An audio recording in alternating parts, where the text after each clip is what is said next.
2025년 말이 다가오면서 인공지능 세계는 정말 난리도 아닙니다. 열풍이라고 해야 할지, 혼돈이라고 해야 할지. 그래서 오늘은 이 AI의 현주소가 대체 어떤지 제대로 한번 파헤쳐보겠습니다. 자, 오늘 우리가 따라갈 여정은 이렇습니다. 첫 번째는 뭐니 뭐니 해도 돈이죠. AI 골드러시라고 불리는 이 거대한 투자 붐부터 시작해서요. 그 다음엔 이 돈으로 AI가 어떤 새로운 능력을 갖게 되는지, 그리고 현실 세계로 뛰어든 에이전트라는 녀석들은 대체 뭔지 알아볼 거고요. 물론 장밋빛 미래만 있는 건 아니겠죠? 이상과 현실의 차이도 짚어보고 마지막엔 지금 우리가 보기에 좀 우스꽝스러운 이 모습들이 어쩌면 미래의 일상이 될 수도 있지 않을까 하는 질문을 던져보려고 합니다. 좋아요. 그럼 바로 첫 번째 주제로 뛰어들어 보죠. 바로 AI 골드러시입니다. 이름 그대로예요. AI의 미래에 정말이지 어마어마한 돈이 쏟아져 들어오고 있거든요.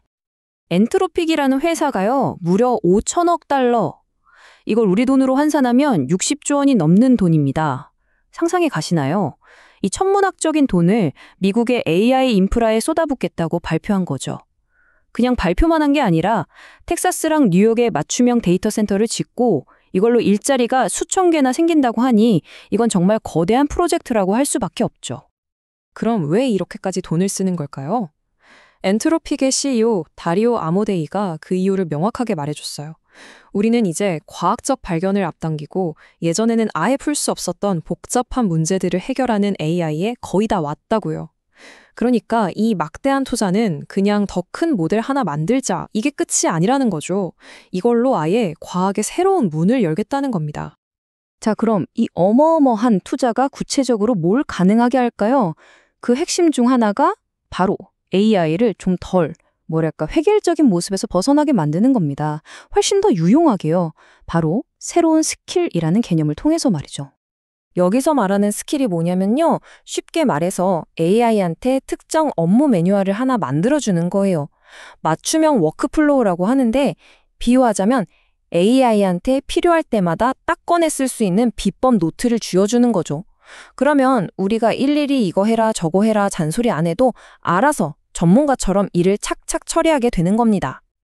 근데 왜 이런 스킬이 필요하냐고요? 바로 이 AI 슬롭이라는 문제 때문입니다. 들어보셨나요? AI한테 웹사이트 디자인 좀 해달라고 하면 결과물이 다 거기서 거기잖아요. 맨날 보는 그 인터폰트에 보라색 그라데이션, 레이아웃도 너무 뻔하고요. 딱 보면 아, 이거 AI가 만들었구나 하고 티가 팍팍 나는 그런 결과물들 말이에요. 자, 이 슬라이드를 한번 보세요. 변화가 확 느껴지시죠? 이게 진짜 재밌는 부분이에요. 왼쪽에 있는 게 바로 그 AI 슬롭이고요. 근데 AI한테 제대로 된 프론트엔드 스킬을 딱 가르쳐 주면 오른쪽처럼 결과물이 완전히 달라집니다. 뻔한 폰트 대신에 개성 있는 타이포그래피를 쓰고요. 진보한 그라데이션 대신에 전체적으로 통일감 있으면서도 포인트 색깔로 딱 강조를 해주죠. 훨씬 더 독창적이고 딱 봐도 전문가가 만든 것 같잖아요? 이렇게 AI가 특별한 스킬을 배우기 시작했다는 건 사실 더 큰 변화의 시작을 의미합니다. 이제 AI는 우리가 묻는 말에 대답만 하는 수동적인 존재가 아니에요. 스스로 할 일 목록을 가지고 여러 단계의 작업을 알아서 처리하는 바로 에이전트의 시대로 넘어가고 있는 거죠. 이 루민이라는 게임 에이전트를 보면 정말 입이 떡 벌어집니다. 원신이라는 게임 아시죠? 엄청 복잡한 오픈월드 게임인데 이 게임의 5시간짜리 메인 스토리를 루민이 혼자서 다 깼다는 거예요. 근데 더 놀라운 건 뭔지 아세요? 이걸 배우고 나서 붕괴 스타레일이나 명조 같은 완전 다른 게임에 던져놔도 추가 학습 없이 바로 적응해서 플레이를 했다는 겁니다. 1731시간? 이만큼의 인간 플레이 데이터를 학습한 결과라는데 정말 대단하죠.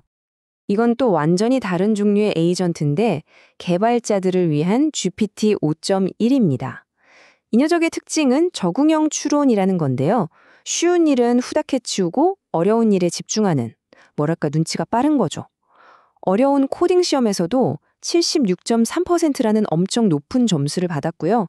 특히 어플라이 패치나 쉘 같은 새로운 도구가 생겼는데 이게 무슨 뜻이냐면 AI가 그냥 이렇게 고치세요 하고 제안만 하는 게 아니라 직접 코드를 확실하게 수정하고 심지어 우리 컴퓨터에 직접 명령을 내려서 파일을 실행할 수도 있게 됐다는 겁니다.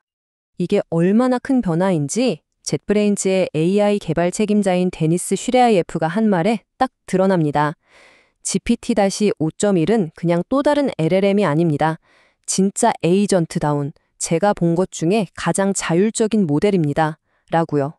에이전트답다, 자율적이다, 이 말들이 핵심인 거죠. 이제 AI가 시키는 일만 하는 비서가 아니라 알아서 일을 처리하는 진짜 파트너가 되어가고 있다는 뜻입니다. 자, 지금까지 정말 어마어마한 잠재력을 봤잖아요. 근데 현실은 언제나 그렇듯 그렇게 깔끔하지만은 않습니다. 이제부터는 현실 세계에서 벌어지고 있는 좀 지저분하고 솔직히 말해서 웃기기까지 한 AI의 진짜 모습을 한번 들여다볼게요. 딱 AI의 어색한 사춘기라고 표현하면 맞을 것 같네요.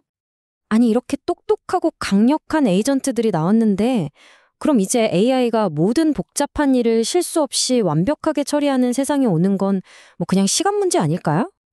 네, 바로 그 기대감에 찬물을 확 끼얹는 사건이 있었죠. 러시아에서 야심차게 공개한 첨단 휴머노이드 로봇 에이돌이 데뷔 무대에서 그만 발라당 넘어져 버린 겁니다. 그때 CEO가 했던 말이 걸작이에요. 이 실수가 경험이 되길 바랍니다. 뭐랄까 그 원대한 포부와 처참한 현실 사이의 간극을 이보다 더 잘 보여줄 수는 없었을 겁니다. 근데 사실 AI가 문제가 아닌 경우도 많아요. AI는 자기 할 일을 잘 했는데 사람이 실수를 해서 일이 커지는 거죠. 파키스탄의 한 신문사 얘긴데요. 챗 GPT한테 기사를 쓰게 하고는 글쎄 AI가 마지막에 덧붙인 인사말을 그대로 실어버린 거예요. 네, 요청하신 기사 교정해서 보내드립니다. 이런 말이 신문에 떡하니 실린 거죠. 레딧에서는 아니 발행하기 전에 읽어보기라도 하지 라면서 난리가 났고요. 어떤 사람은 이게 더 깊은 문제를 보여준다고 지적했어요.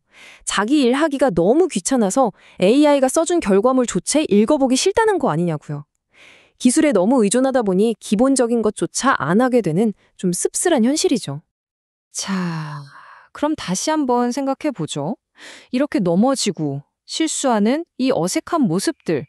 이걸 그냥 AI는 아직 멀었네 하고 웃어넘기면 될까요? 아니면 어쩌면 이게 뭔가 완전히 새로운 시대가 시작되고 있다는 신호는 아닐까요? 제가 어떤 신제품에 대한 옛날 반응을 한번 들려드릴게요. 뭔지 한번 맞춰보세요.